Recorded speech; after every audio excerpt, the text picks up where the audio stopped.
Vivemos a era das fake news, né? O problema é que quando as fake news se tornam uma questão de opinião. Aquilo que é verdade para um pode não ser para o outro, por conta da sua opinião. Mas a verdade, ela é fundamentada em fatos. Há um pensamento no direito que diz que contra fatos não há argumento. E eu concordo com ele. Como igreja de Cristo, nós somos chamados para sermos testemunhas do Evangelho. E ser uma testemunha do Evangelho significa e implica, então, que os fatos que emanam das nossas vidas, os fatos que emanam das nossas escolhas, os fatos que emanam dos nossos lábios, todos eles apontarão única e exclusivamente na direção da vontade de Deus, na direção do conhecimento de Deus.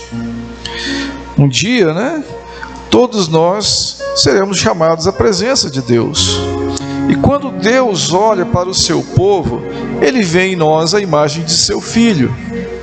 Agora, a pergunta que eu te faço é: nesta visão que Deus tem de nós, quais são as evidências, quais são os fatos que exalam de nossas vidas, que chamam, digamos assim, né, a atenção de Deus? São os nossos pecados ou são de fato o nosso testemunho acerca de Cristo? Todos nós estamos nessa bela caminhada, nessa bela jornada da existência. Um dia partiremos, né, para a eternidade, seja na morte ou seja na volta de Cristo. A pergunta é: quais serão as evidências da nossa existência? Como nós seremos lembrados após a nossa morte? Estamos diante de Deus, estamos diante de um mundo que não conhece a Deus, mas sabendo que pertencemos a Deus, querem ver em nós a diferença, ou as evidências, né, da nossa fé. Muito mais do que palavras, mas acima de tudo, testemunho.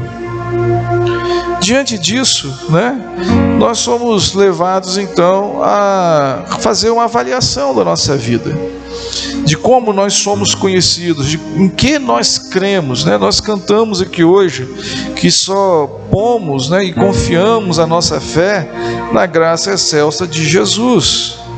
Ora, aqueles que nasceram de novo têm esta convicção e esta certeza muito clara em seus corações.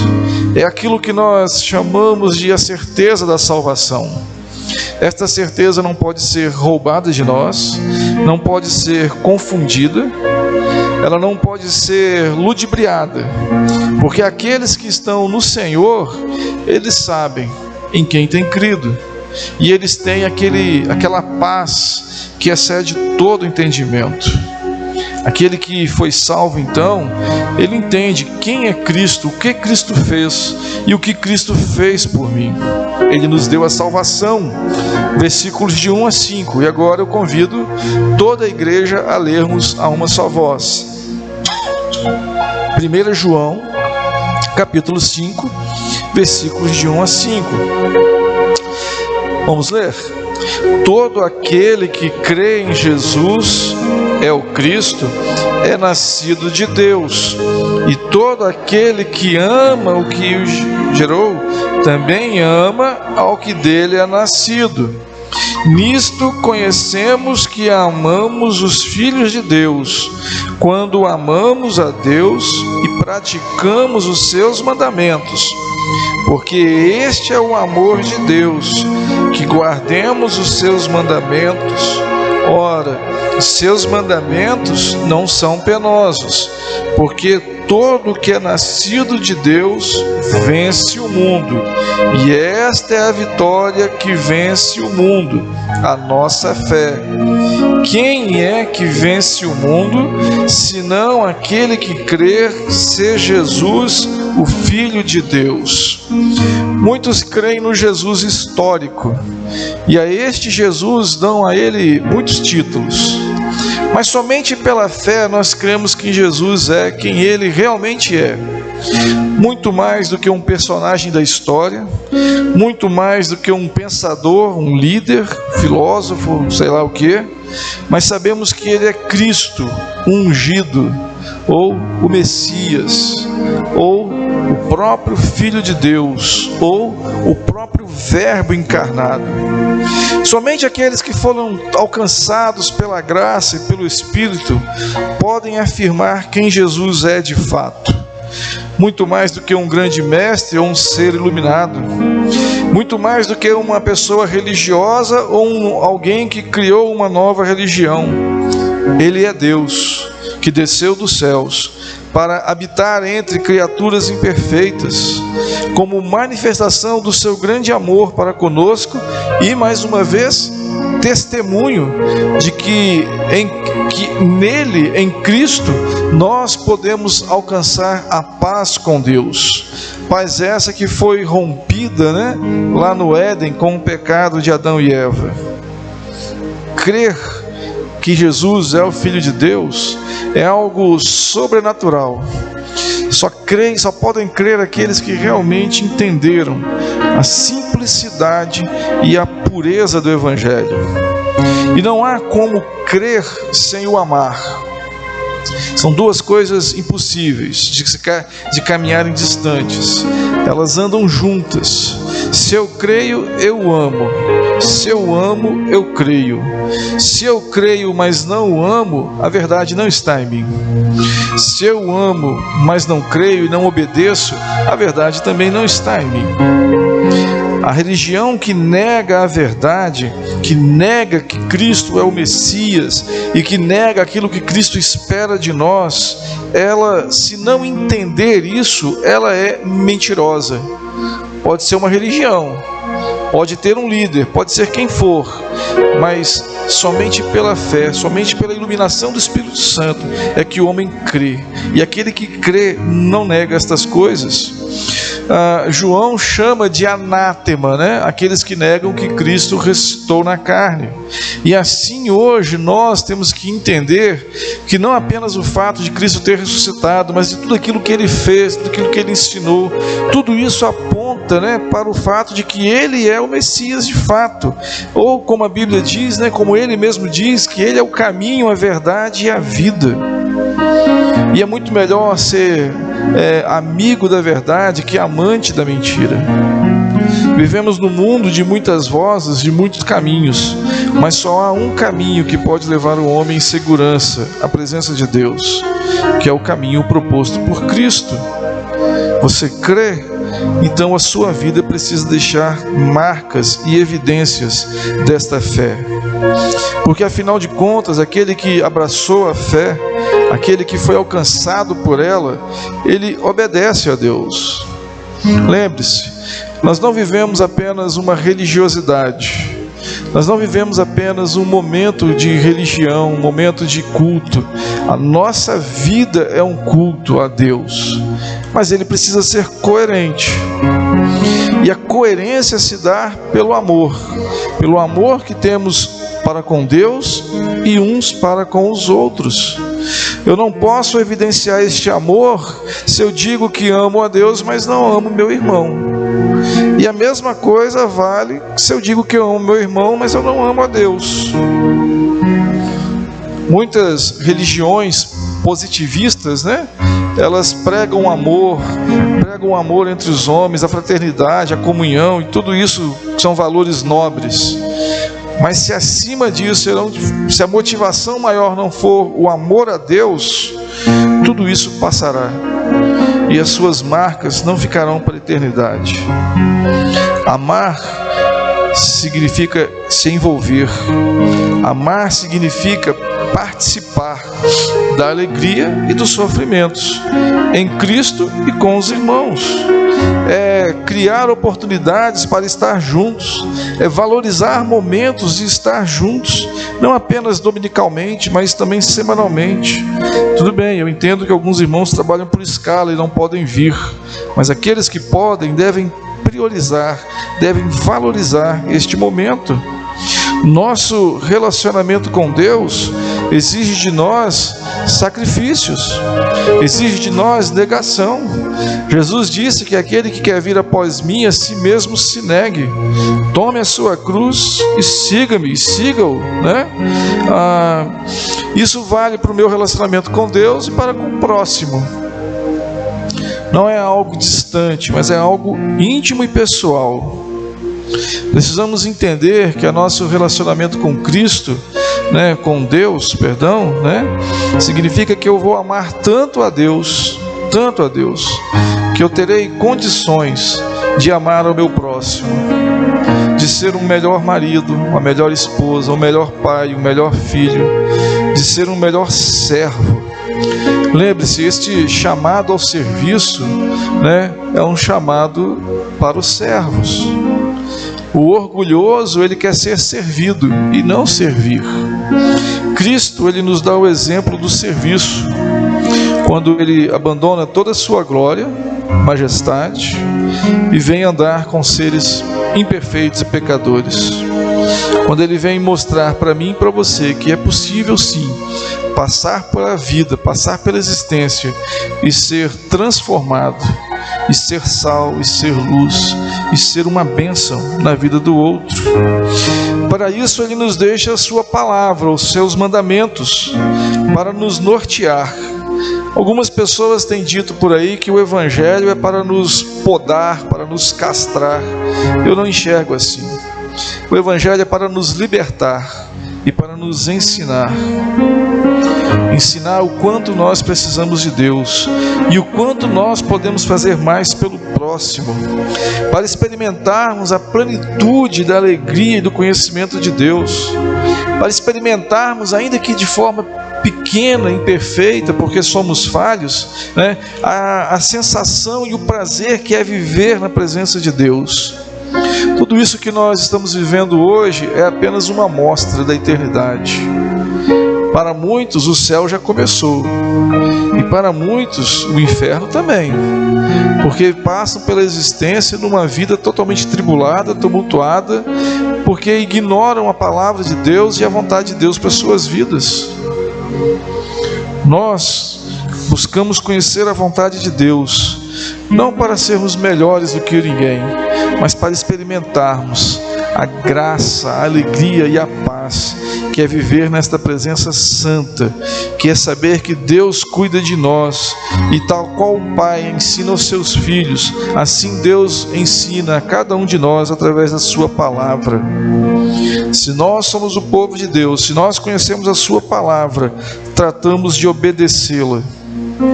Os mandamentos do Senhor são manifestações do seu amor para nós, e não um fardo como o mundo quer crer. E amando a sua palavra, obedecendo a ela, a sua vontade, isso também é uma evidência do quão nós amamos a Deus e do quão importa, né, viver para a glória do Senhor. Uma outra questão que temos que entender é que aqueles que foram nascidos do Senhor, aqueles que são nascidos de Deus, eles têm então um desejo de verem suas orações respondidas. Eles têm um relacionamento com Deus à base da oração e não apenas do conhecimento. Versículos 14 e 15, lá de 1 João, capítulo 5. Vamos ler todos juntos?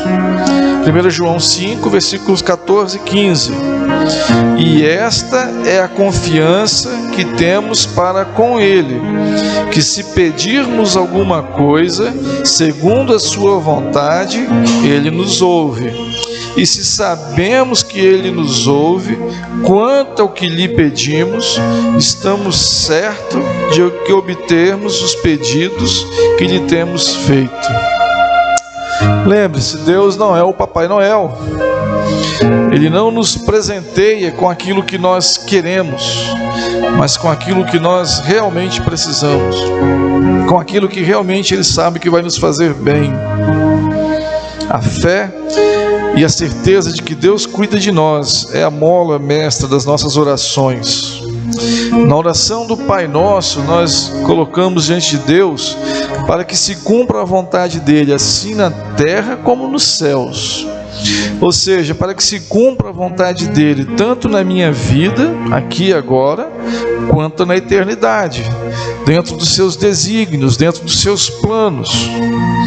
Ora, se Cristo me ensina esta oração, é porque Ele tem algo a me ensinar, Ele tem um propósito, né? E este propósito é nos fazer compreender e entender que nem tudo aquilo que pedimos é para o nosso bem, mas em se cumprindo a vontade de Deus nas nossas vidas, certamente Ele cuidará de nós.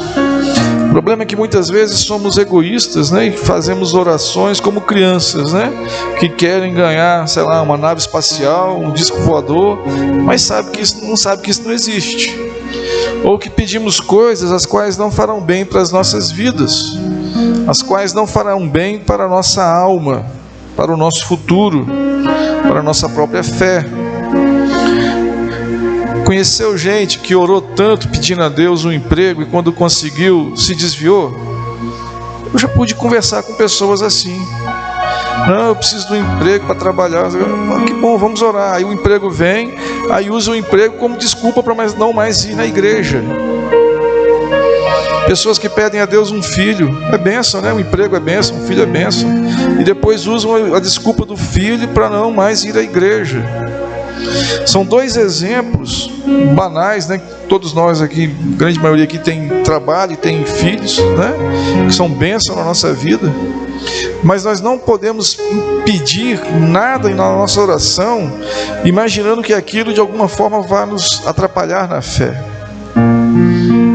Jamais. Tanto o trabalho, quanto um filho, quanto uma faculdade, quanto uma viagem, um passeio, o que quer que seja, não é pecado. Eu preciso comprar uma casa, não é pecado. Eu preciso comprar um carro, não é pecado. Só não permita que estas coisas roubem de você a alegria da comunhão, do serviço, de amar a Deus e ao teu próximo como a ti mesmo. Nossas orações, né, elas refletem os nossos desejos, e não é pecado ter desejos. Agora, qual é a sua motivação? Estes desejos, eles te aproximarão de Deus ou te afastarão da casa de Deus? Lembre-se, Deus é Pai, e como Pai, Ele sabe o que é melhor para o seu filho. O Pai sabe suas companhias, seus gostos, né? Deus sabe de tudo e Ele tem o melhor para nós. Por isso, na oração do Pai Nosso, Cristo nos ensina a renunciar à nossa vontade para que se cumpra a vontade de Deus, assim na terra como nos céus.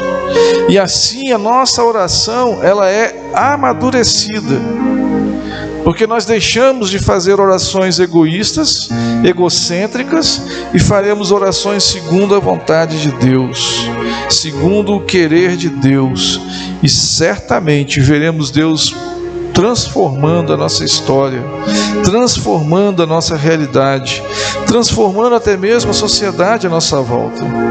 Agora, só conseguimos orar assim se realmente abandonarmos o nosso eu e seguirmos a Cristo. Só conseguiremos orar assim se nos submetermos inteiramente ao poder de Deus e ao senhorio de Cristo sobre nós, e que é uma evidência, né, da obra e do cuidado de Deus para com a sua igreja. E isso vai nos ajudar a ser homens e mulheres melhores. Lembre-se, não perfeitos, mas santos, porque não seremos mais escravos do pecado ou dominados pelo pecado. O pecado ocupará o seu lugar nas nossas vidas como um acidente, como algo que não é natural, não é normal, mas que eventualmente pode vir a acontecer. Versículos 18 a 21 de 1 João capítulo 5.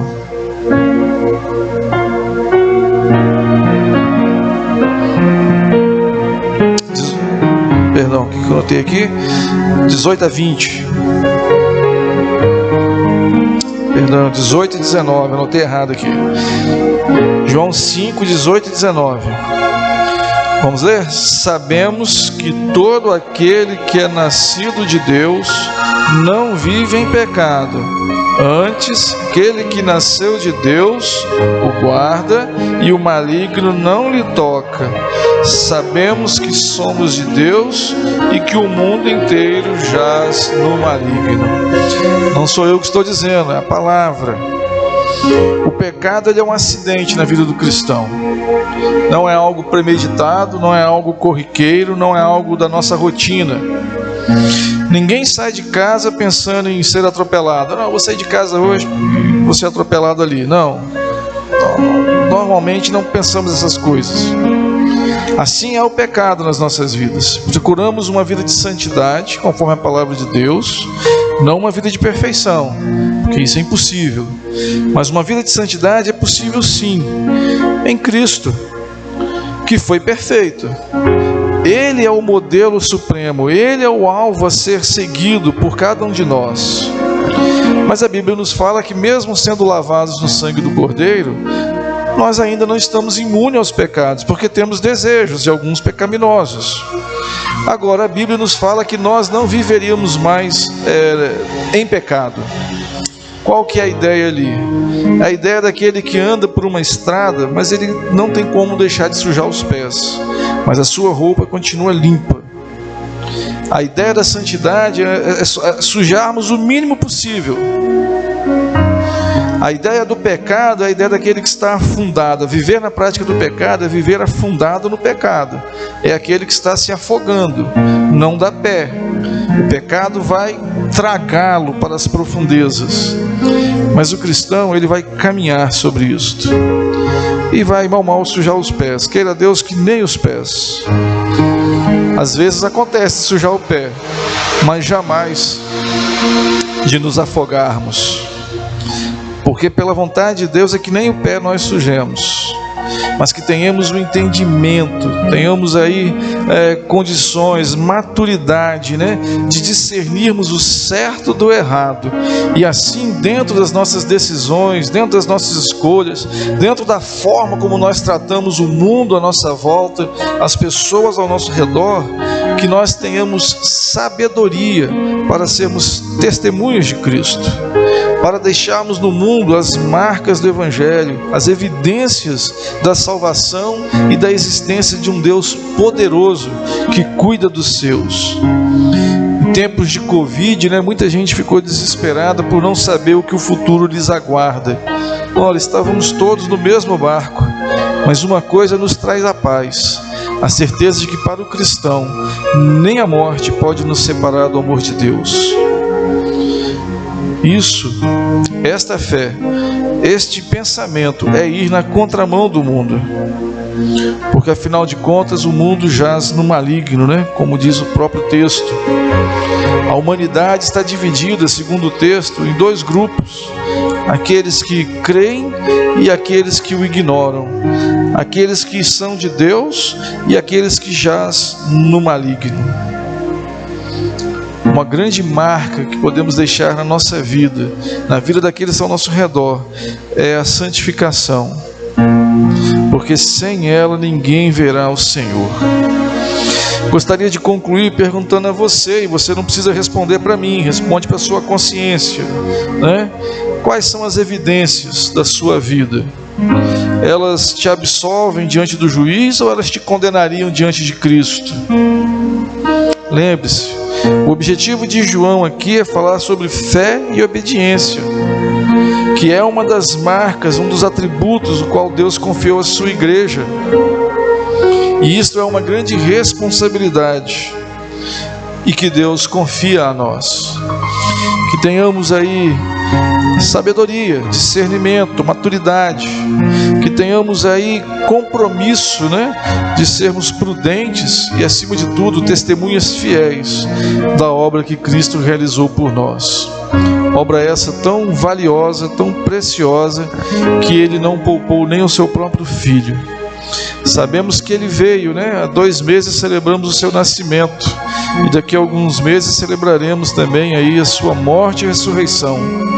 e até que Ele venha. Lembre-se, nós somos chamados por Deus para deixarmos diante do mundo as marcas, as pistas, os sinais de que Cristo não é uma figura mitológica, não é uma figura pura e simplesmente histórica. Ele é o próprio Deus que veio habitar entre nós e deu a sua vida por nós, como nós nos lembramos aqui nesta noite através da Santa Ceia. Feche seus olhos, curva sua fronte, coloque-se mais uma vez na presença do Senhor, e peça a Deus forças. Quando eu digo tudo isso que eu acabei de dizer, eu não estou dizendo que seria fácil, mas Cristo Jesus nos deu o exemplo de que é possível, que possamos nos aproximar dele no temor, em humildade e em santidade, buscarmos esta vida de compromisso e de testemunho da fé que um dia abraçamos. Feche seus olhos, curva sua fronte, vamos falar com o Senhor mais uma vez.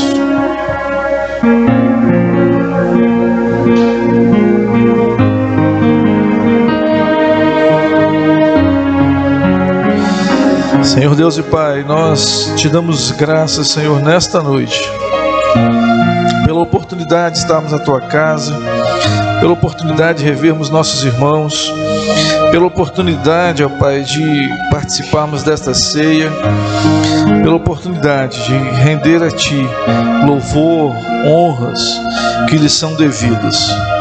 Também te damos graças pela Tua palavra, que nos chama a uma vida de santidade, que nos chama a uma vida de fé e pureza, uma vida, Pai, no qual o Teu nome seja engrandecido e exaltado entre os homens, seja conhecido entre os homens o Teu poder, para que temam e tremam e reconheçam que não há salvação em outro nome além do Senhor, além do Teu Filho. Ó Deus, que a Tua igreja seja um farol a brilhar no meio das trevas, que possamos assim, ó Pai, testemunhar deste amor, desta graça, deste poder. Toma assim, ó Pai, a Tua igreja nas Tuas mãos. O Senhor conhece a cada um de nós, nossas fraquezas, nossos desejos, conhece, ó Pai, todas as nossas limitações, e tudo isso nós depositamos no Teu altar e reconhecemos, ó Pai, que só o Senhor tem poder para mudar a nossa história. Perdoa os nossos pecados, abençoa, Pai, as nossas vidas e visita-nos com a Tua graça e a Tua paz. No nome santo de Jesus que nós te oramos. Amém. Essa é uma noite de festa, uma noite no qual também nós celebramos a ceia do Senhor, e eu quero convidar a igreja a abrir a sua Bíblia no Evangelho de Mateus, capítulo 26, versículo também 26. Mateus 26, 26.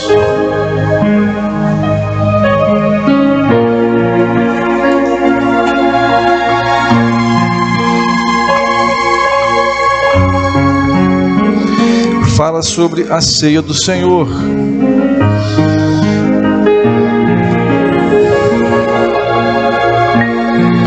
Convidar o presbítero Jorge e o presbítero Rubens para vir à frente.